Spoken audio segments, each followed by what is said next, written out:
This air conditioner is a 220 volt air conditioner. It's pretty hefty. Uses about 3,000 watts. And it was in this opening, and this is cut into the side of the house. Right here. So what I'm going to do now is finish framing this in, put drywall up, and then ready to mount the inside unit of the HVAC. The outside, it's already on its pad, and very simple, just 2x4 form. I mixed 3 bags of cement mix, Quickcrete, and mixed it right in the wooden frame, and then marble chips around it. This piece right here is the mounting bracket.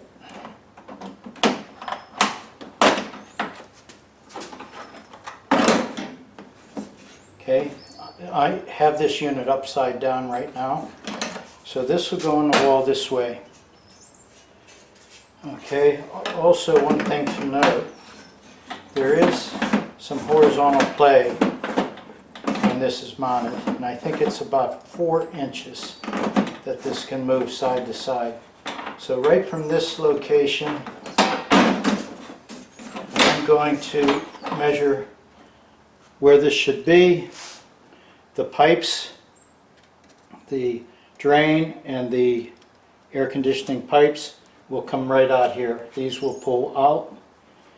So we want to measure from the bracket to the middle of this bend. It looks like approximately 4 inches here. While this is still open, I'm going to mount 2x4 behind here, directly in line with the mounting bolt. I have it centered right here. Now we have to make it level, and the minimum height from the top to the ceiling is about 6 inches, and I am just a little under 12 inches. I want it in this location. Right across here is a 2x4. It'll allow me mounting. So this is where it's going to be.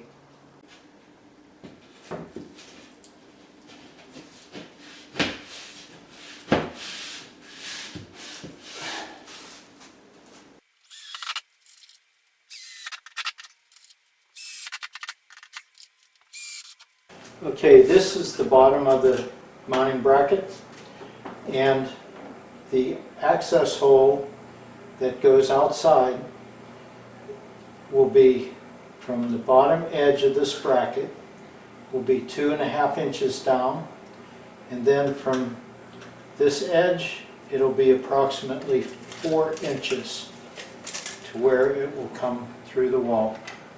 I had already located the center. The wall has been patched and painted. And right there we just need to level this.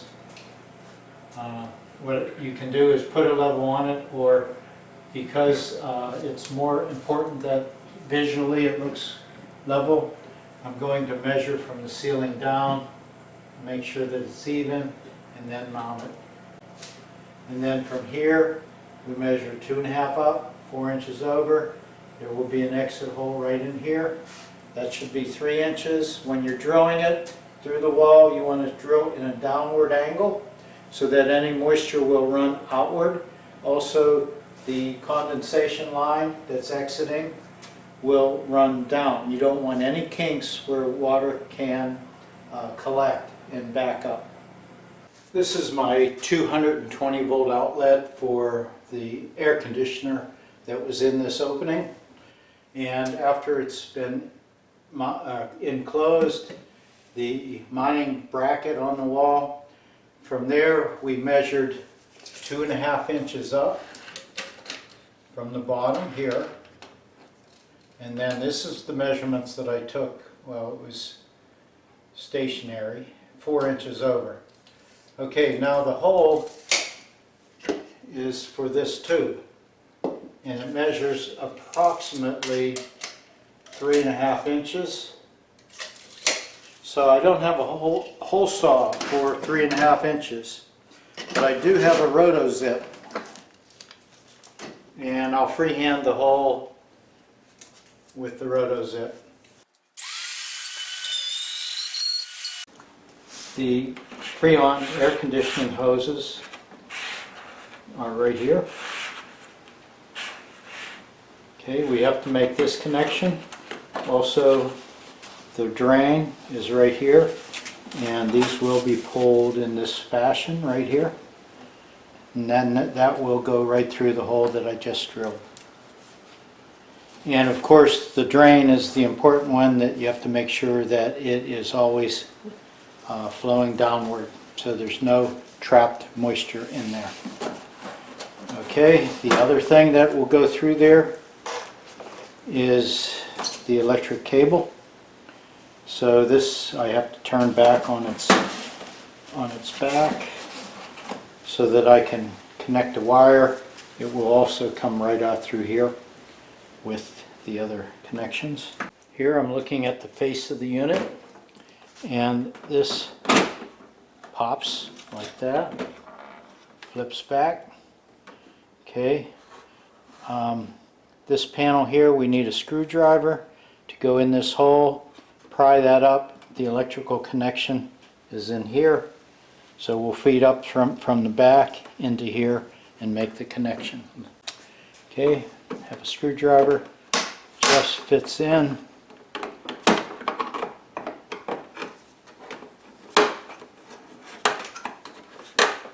Being real gentle.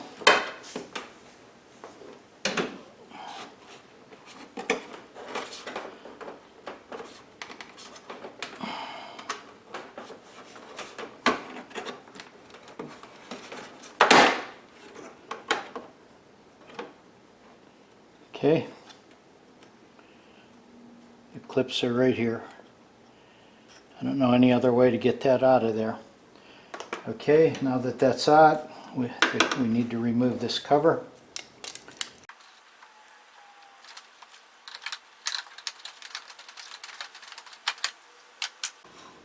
Right here's ground. These are marked 1, 2, 3. I don't see markings on these or this end. Okay, the wiring diagram, there is no instructions in the manual for the wiring. The inside unit is numbered 1, 2, 3, no color coding. This is the wiring cap from the outdoor unit. There's a wiring diagram here. There is a wiring diagram on the inside lid of the indoor unit.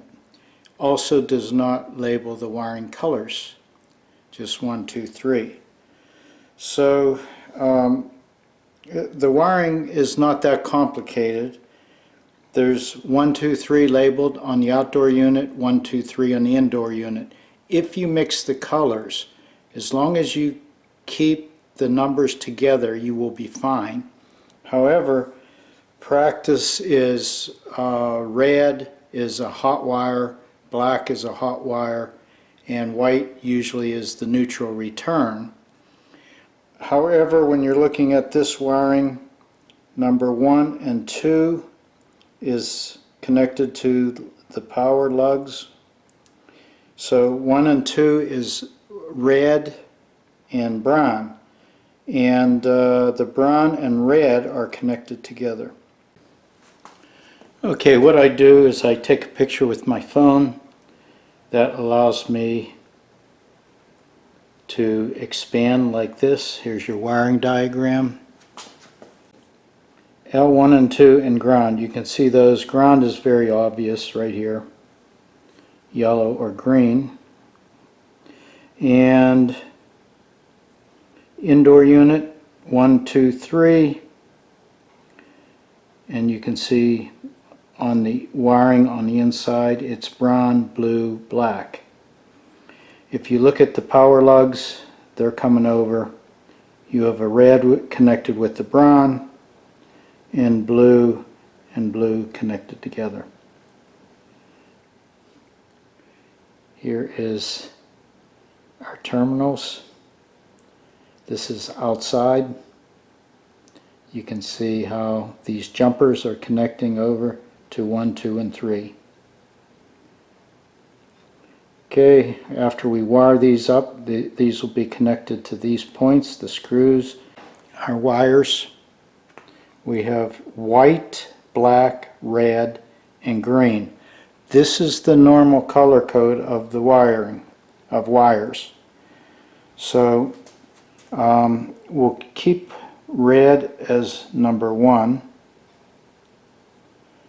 and we'll do black as 2 just because they have black here, black and blue, and the yellow will have to be our white, and of course green is ground.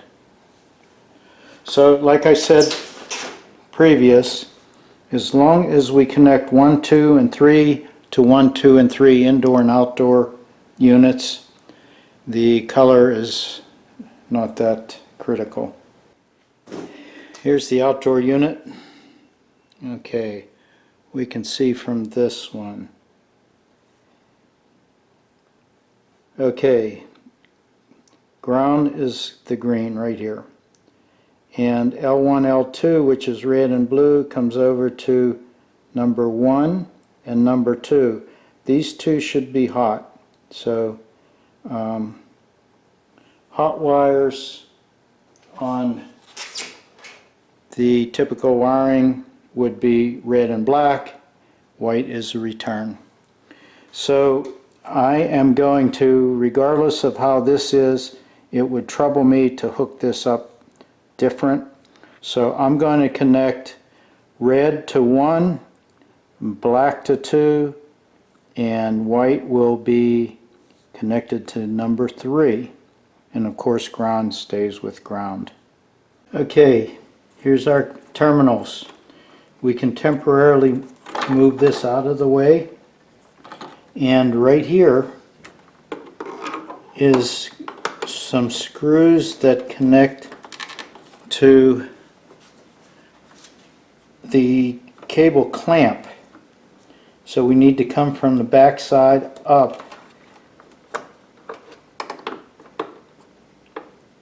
and get the cable under this and then clamp it down so that it can't be pulled. They're pretty long right there. These slots are for the cables. This end has to come up through. They're going to go into these terminals. And there's your ground. And these are marked through. Okay, I'm going to make the connection, then we'll put the clamp back on. Okay, I said 1 was going to be red. That's how it is on the outdoor unit. Number 2 is also the hot one, so that's going to get the black.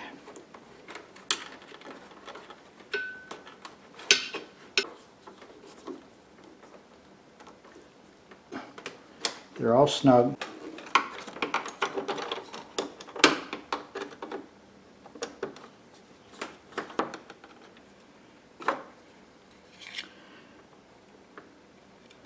Now this cover goes over, held on with 1 screw.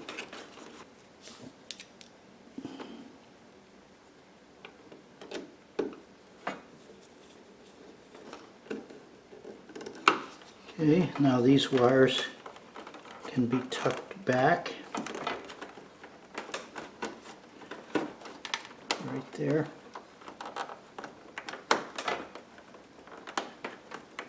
Okay, cover plate. This little cutout is a button that pushes right here. So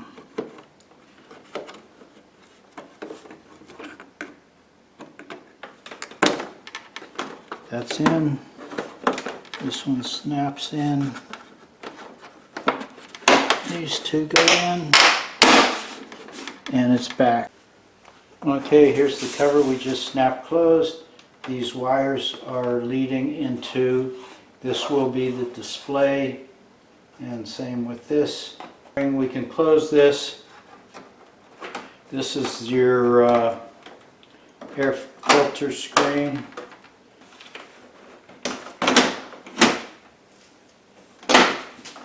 Closed, locked. This is our drain line that bends out. This is the direction we needed. Okay, here, this is our Freon lines. These also have to bend, and I'm taking this very lightly.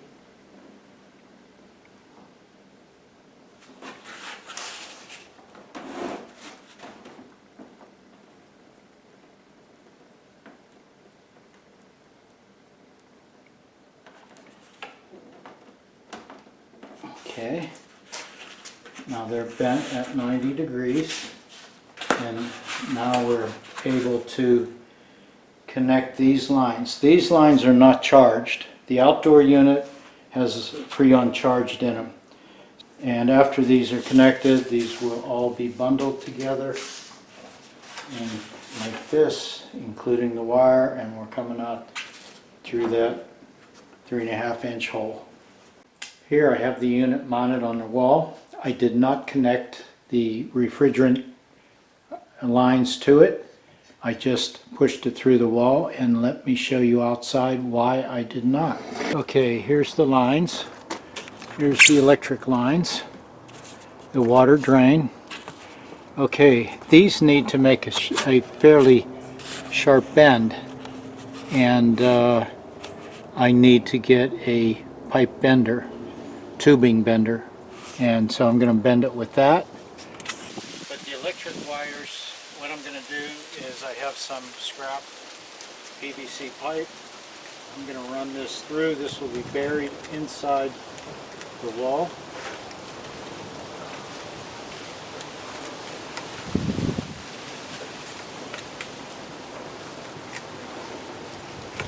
It'll be up in here like this. And then any of the void I'm going to fill with spray foam, the great stuff. Okay, this line is going to end up being cut at the compressor unit, the outdoor unit. But I will also feed this with the power cord. This is going into the circuit breaker box. This will go through it and then come out and then feed to the compressor unit outside here. This is the breaker box. It's made by Square D. It's a nice box, a little bit better than some of the others I've seen. Okay, I have that disconnected. Okay, it's straightforward, real simple. Has a circuit breaker there, or a switch. Power comes in at these 2 points. There's a common ground bar, and these are your 2 output. And this is rated for 240 volts. Okay, I already have these end pieces to connect the plastic line for the wire. So I'll bring the power in through the back, and it will be mounted right here. It can't be secured until I block this in, but I can have it all wired and ready to go. I'm going to come through the back.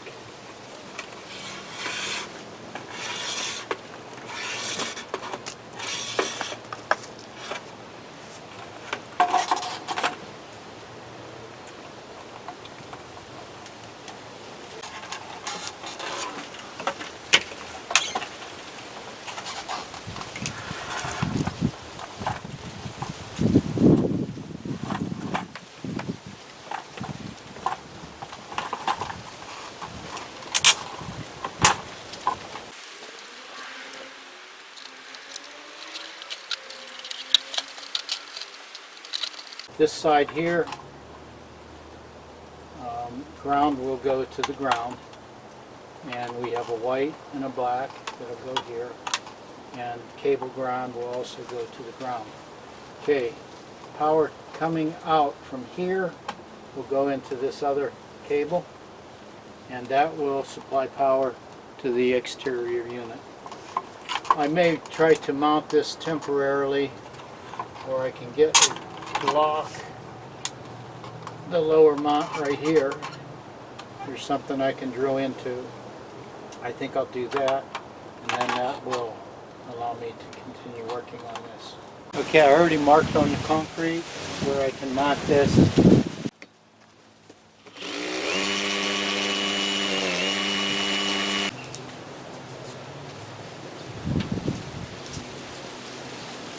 Okay, drilled that deep. You want to have at least 1/4 inch deeper than the length of your screw. I'm using a Tapcon screw with a washer.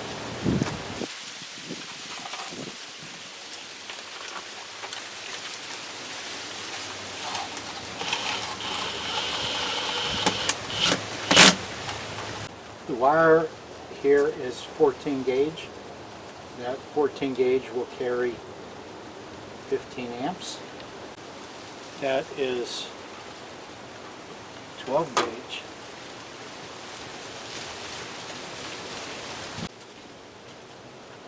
I chose 240 volt as my source voltage. You can buy the same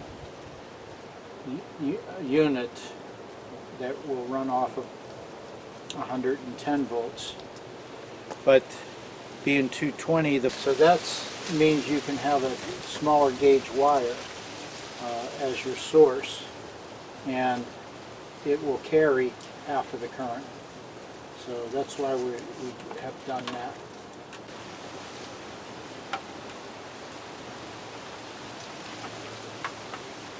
There's the ground. I'm going to strip the rest of this off. This is the source.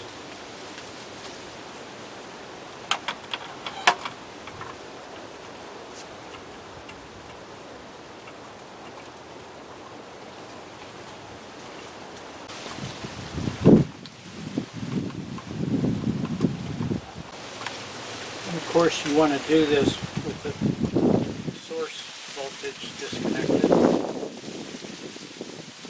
On the inside there's a 220 plug. It's not plugged in. Here's the electrical cover plate.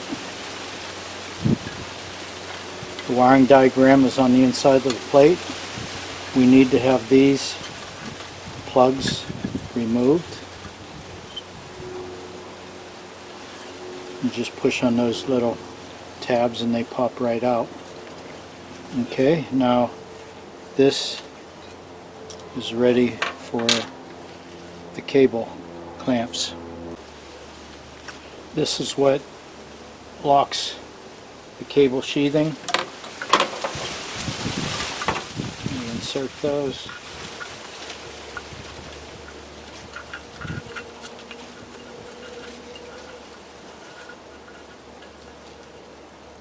And snug these up. We need 2 of them. That wasn't good. Okay.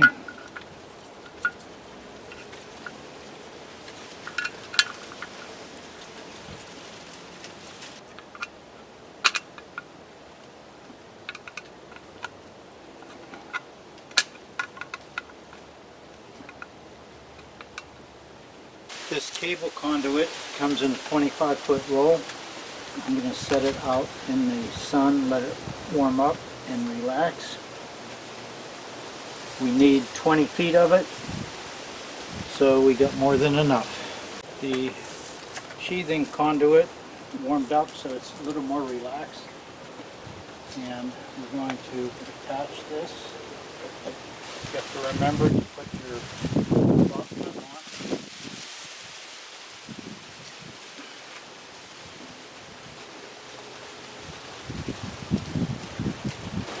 Now we want to get our length. Cut it.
I cut the terminal ends off.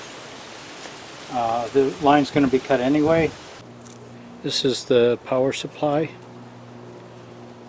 14 gauge, and we're going to have to use a fish tape to pull it through. So I'm binding these three together, and then that will be attached to the fish tape.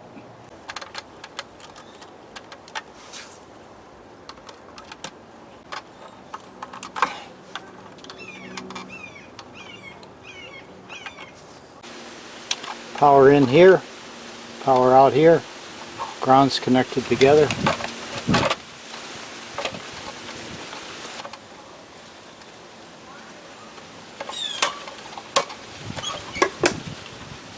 These are cut and stripped, and on these two I'm going to put a crowfoot.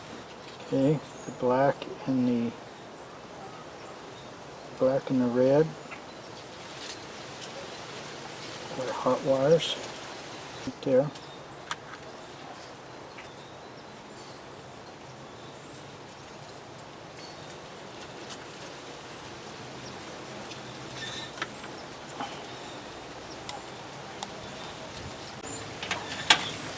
Okay, we have a ground here and a ground here.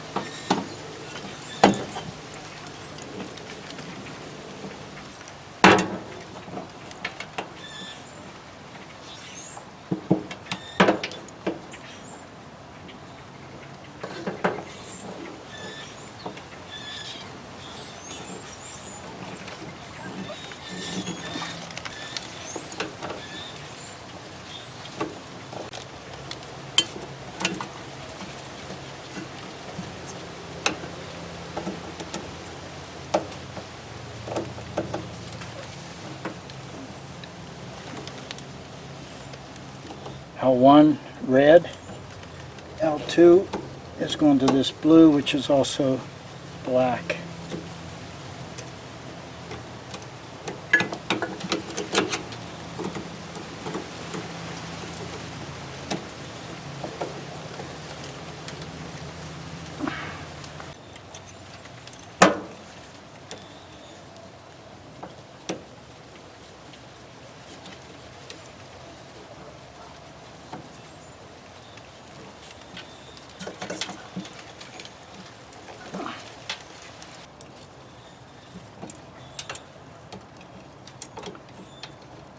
I will double check these on the inside. I believe one was red.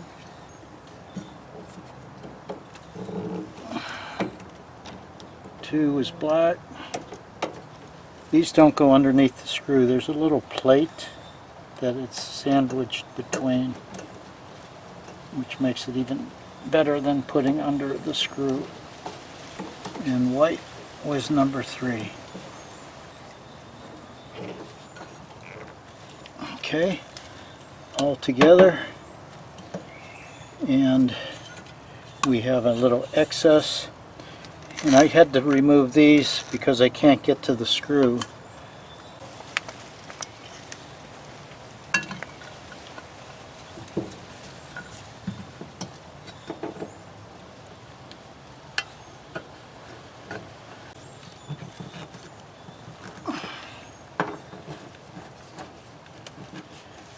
There's a gasket in here that'll keep it watertight. Okay, these now will go back on.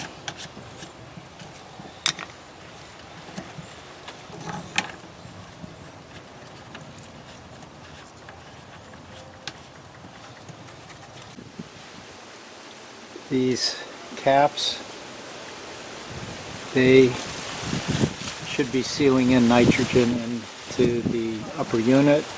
Those will be removed, and that would release the nitrogen.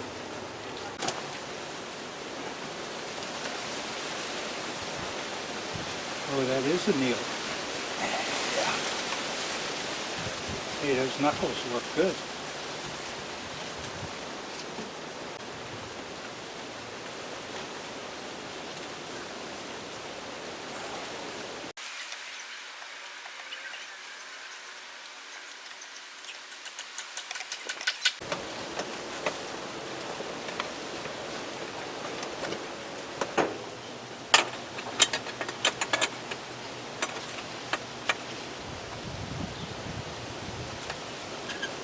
After flaring the fittings, these are both torqued down to specification that came in with the instructions.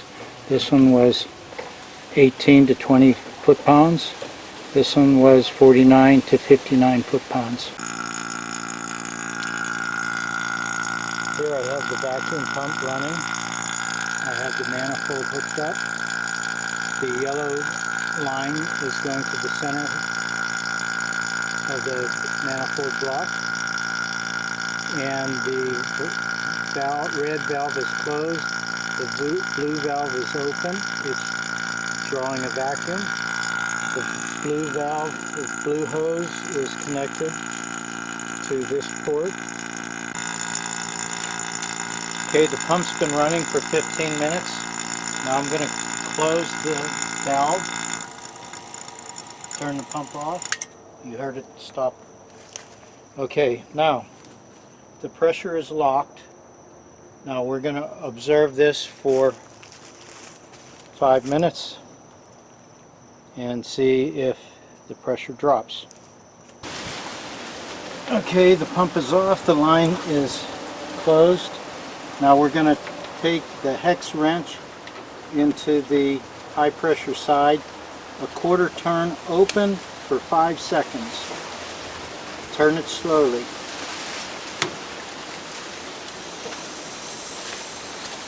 (1003), 1004, 1005, and close the valve.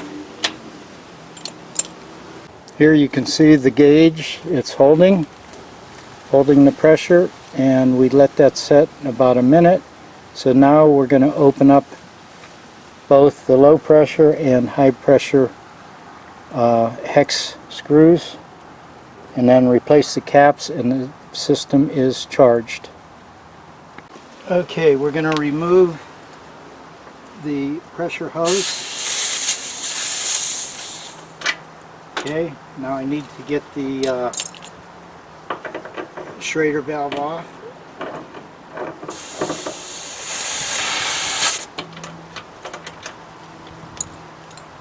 Okay, that cap can go back on.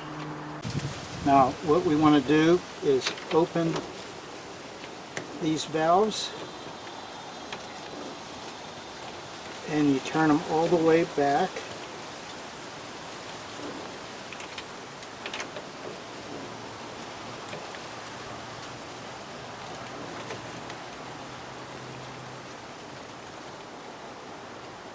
Right until you feel it seat. Don't use a lot of pressure at that point. Got to open this one also.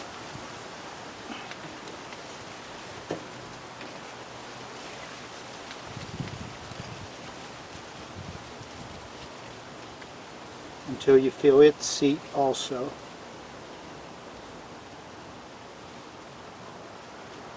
Now the inside unit is also charged right there, and it's ready to be tested. Replace these caps.